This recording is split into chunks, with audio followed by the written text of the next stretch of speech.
Главная цель партпроекта «Единороссов» – защита прав потребителей. Недавно с жалобой на неправильную реализацию хлебобулочных изделий на Назрановском центральном рынке к членам партии обратилась жительница. В частности, женщину беспокоило, что продавцы не укрывают хлеб от пыли и насекомых. Члены народного контроля вместе с представителем партпроекта Марьям Амриевой решили лично проверить, так ли это. Свою продукцию продаете, вот, хорошо вы ее накрыли, смотрите. Но раньше было, что ее даже не накрывались. Было такое. Мария, вот я здесь работаю, такого иногда было. Как было? Ладно, хорошо. Сегодня нормально. Подходим, вот так поднимают это, а так такого не было и не будет.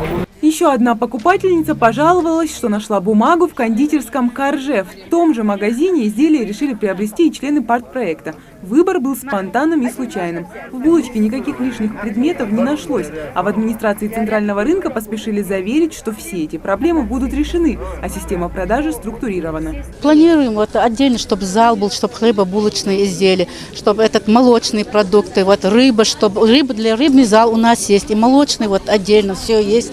Мы это планируем в дальнейшем, вот, хлебобулочный цех, чтобы отдельно был, но зал был, чтобы отдельно. На улице, чтобы не продавалось. Такие небольшие рейды проводятся участниками партпроекта совместно с сотрудниками Роспотребнадзора регулярно. И цель не только реагировать на жалобы жителей, но и регулировать цены на продукты и проследить, чтобы на прилавках были только свежие и качественные продукты. Продукция? Продукты местные, яблоки все местные. Грозненские они, дагестанские они. Это Дагестан. Дагестанские, это да. Только помидор и это Дагестан. Главные цены стоят на всех. Вот цены. Так, это у вас не свежее, это видно, не свежее, поезжат, я... это уберите. Вот такую продукцию нежелательно продавать. Ко всем нареканиям, критике и советам продавцы отнеслись с пониманием и без споров. Нужны обязательно стандартные ценники, чтобы люди видели, сколько стоит ваша продукция. Неприглядные и некачественные продукты с прилавков тут же сняли, а на всех ящиках с продуктами появились ценники. Мы посмотрели эту продукцию, ну, вы сами видите, ничего мы здесь пока не обнаружили. Ну, это на первый раз. Но жалобы были очень, скажем так, давно уже поступали, но мы решили только сегодня провести эту работу.